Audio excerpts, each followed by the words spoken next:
Você sabe quantos membros e quais são os membros do CNJ, do Conselho Nacional de Justiça?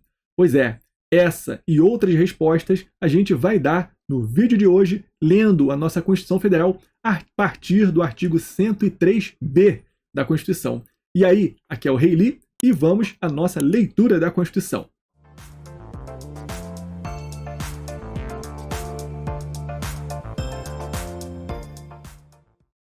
O artigo 103b diz o seguinte: o Conselho Nacional de Justiça compõe-se de 15 membros, com mandato de 2 anos, admitida uma recondução, sendo, e aí ele vem dizendo quem são os membros do CNJ. Mas, já no caput, é importante a gente memorizar algumas coisas, que eu fiz até flashcard de close aqui, ó. 15 membros, o CNJ tem 15 membros, o mandato é de 2 anos, admitida uma recondução. Então ele pode ficar 2 anos, mais 2 anos, até 4 anos.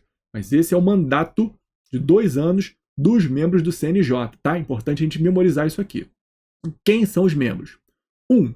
O presidente do Supremo Tribunal Federal. 2. Um ministro do STJ, Superior Tribunal de Justiça, indicado pelo respectivo tribunal. 3. Um ministro do Tribunal Superior do Trabalho, TST, indicado pelo respectivo tribunal.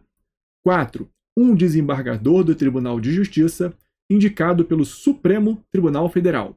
5. Um juiz estadual, indicado pelo Supremo Tribunal Federal. 6. Um juiz do Tribunal Regional Federal, indicado pelo Superior Tribunal de Justiça. 7. Um juiz federal, indicado pelo Superior Tribunal de Justiça. 8. Um juiz do Tribunal Regional do Trabalho, indicado pelo Tribunal Superior do Trabalho. 9. Um juiz do Trabalho, indicado pelo Tribunal Superior do Trabalho.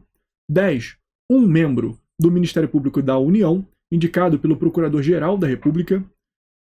11. Um membro do Ministério Público Estadual, indicado pelo Procurador-Geral da República, dentre os nomes indicados pelo órgão competente de cada instituição estadual. 12. 2 advogados, indicados pelo Conselho Federal da Ordem dos Advogados do Brasil. 13. 2 cidadãos, de notável saber jurídico e reputação ilibada, indicados um pela Câmara dos Deputados e outro pelo Senado Federal.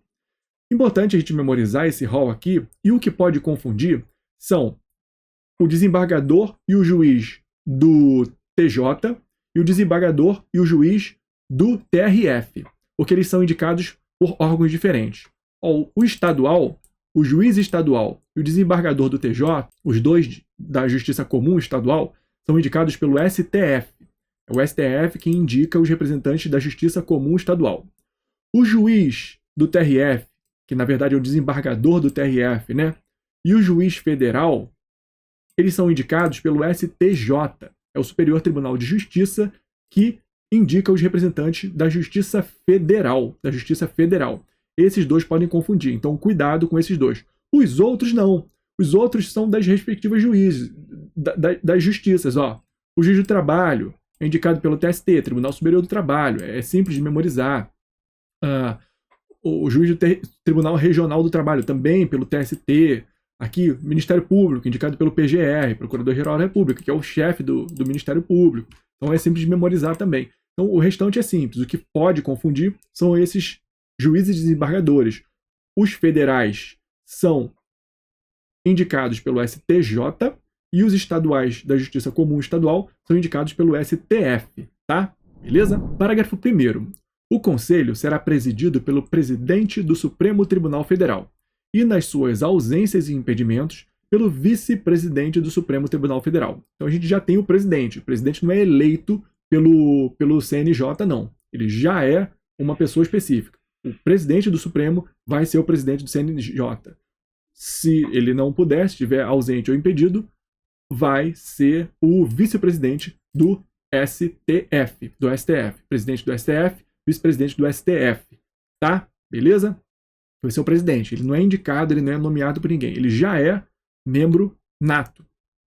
Parágrafo 2º. Os demais membros do Conselho serão nomeados pelo Presidente da República, depois de aprovada a escolha pela maioria absoluta do Senado Federal. Então aqui a gente tem a sabatina do Senado, desses outros membros, que não são o presidente. os outros membros.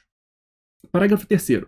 Não efetuadas no prazo legal as indicações previstas neste artigo, caberá a escolha a quem? Ao Supremo Tribunal Federal.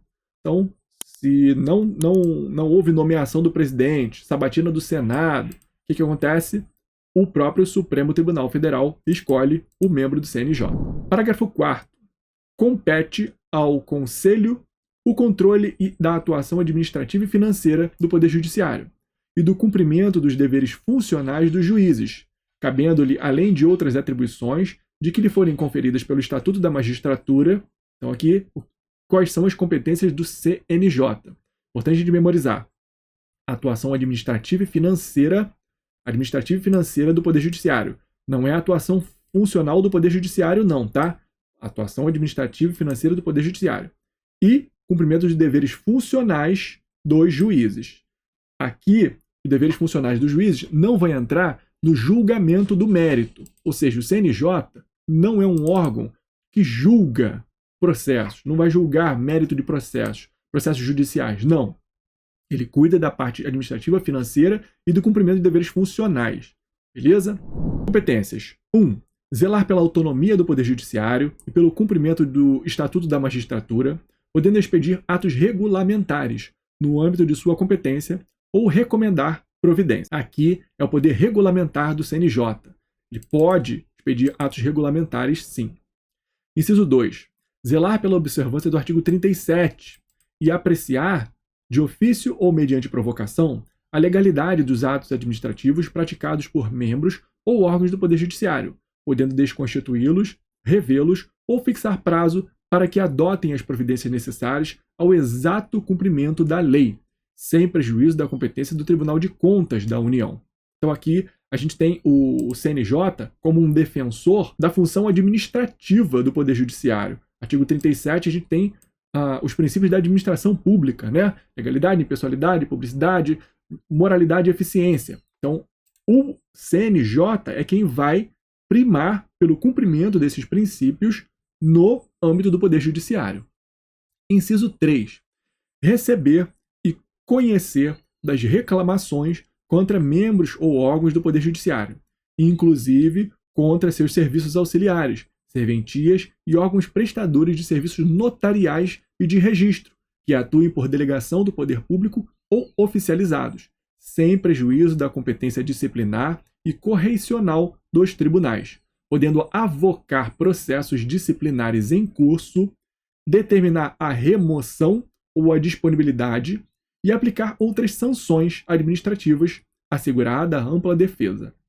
Então é importante, aqui a gente tem várias competências diferentes do CNJ. Poderiam estar até em incisos diferentes, mas constituinte derivado aqui, reformador, resolveu colocar tudo no mesmo inciso. Aqui ele pode receber reclamações, então se fizer uma reclamação na ouvidoria, pode fazer direto no CNJ, contra membros ou órgãos do Poder Judiciário, inclusive os serviços auxiliares. Também contra os cartórios, serviços notariais e de registros, os famosos cartórios também, o CNJ que supervisiona. Ele pode também avocar processos disciplinares em curso. Então, se tem um processo disciplinar correndo num tribunal contra um juiz, o CNJ pode avocar esse processo para ele. Não, esse processo não vai correr aí não, vai correr aqui no CNJ.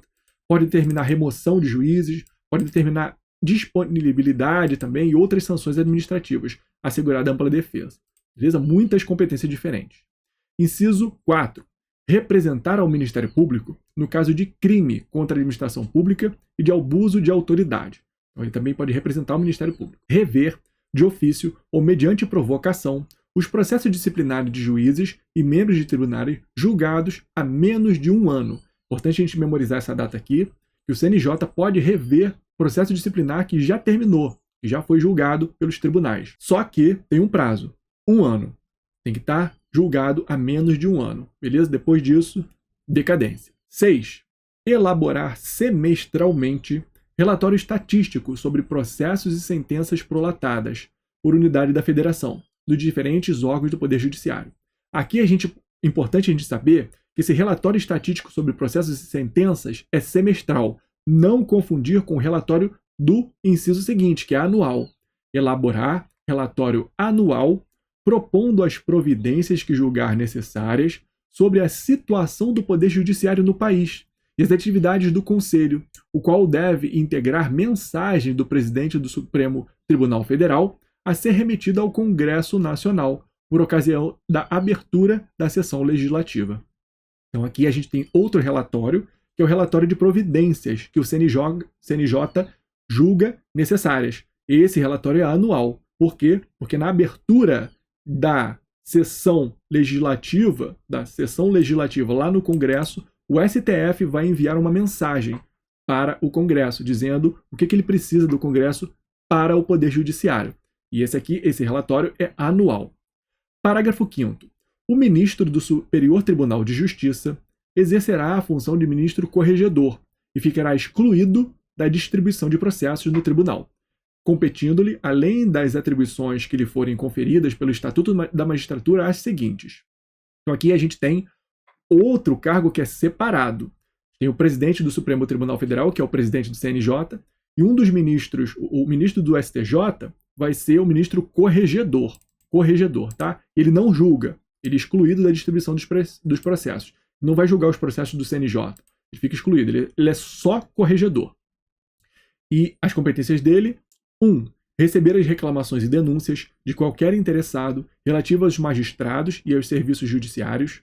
2. Exercer funções executivas do Conselho, de inspeção e de correição geral.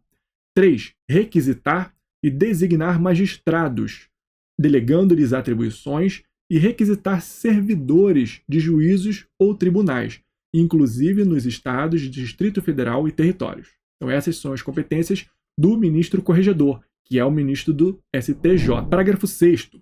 Junto ao Conselho oficiarão o Procurador-Geral da República e o presidente do Conselho Federal da OAB, Ordem dos Advogados do Brasil. Parágrafo 7º. A União, inclusive no Distrito Federal e nos territórios, criará ouvidorias de justiça, competentes para receber reclamações e denúncias de qualquer interessado contra membros ou órgãos do Poder Judiciário, ou contra seus serviços auxiliares, representando diretamente ao Conselho Nacional de Justiça. Então essas são as regras e princípios relativos ao CNJ, ao famoso CNJ, o Conselho Nacional de Justiça. No próximo vídeo a gente vai continuar lendo a Constituição, falando do Superior Tribunal de Justiça, o STJ. Eu deixo esse vídeo com você aqui do lado e te vejo lá, hein? Até a próxima!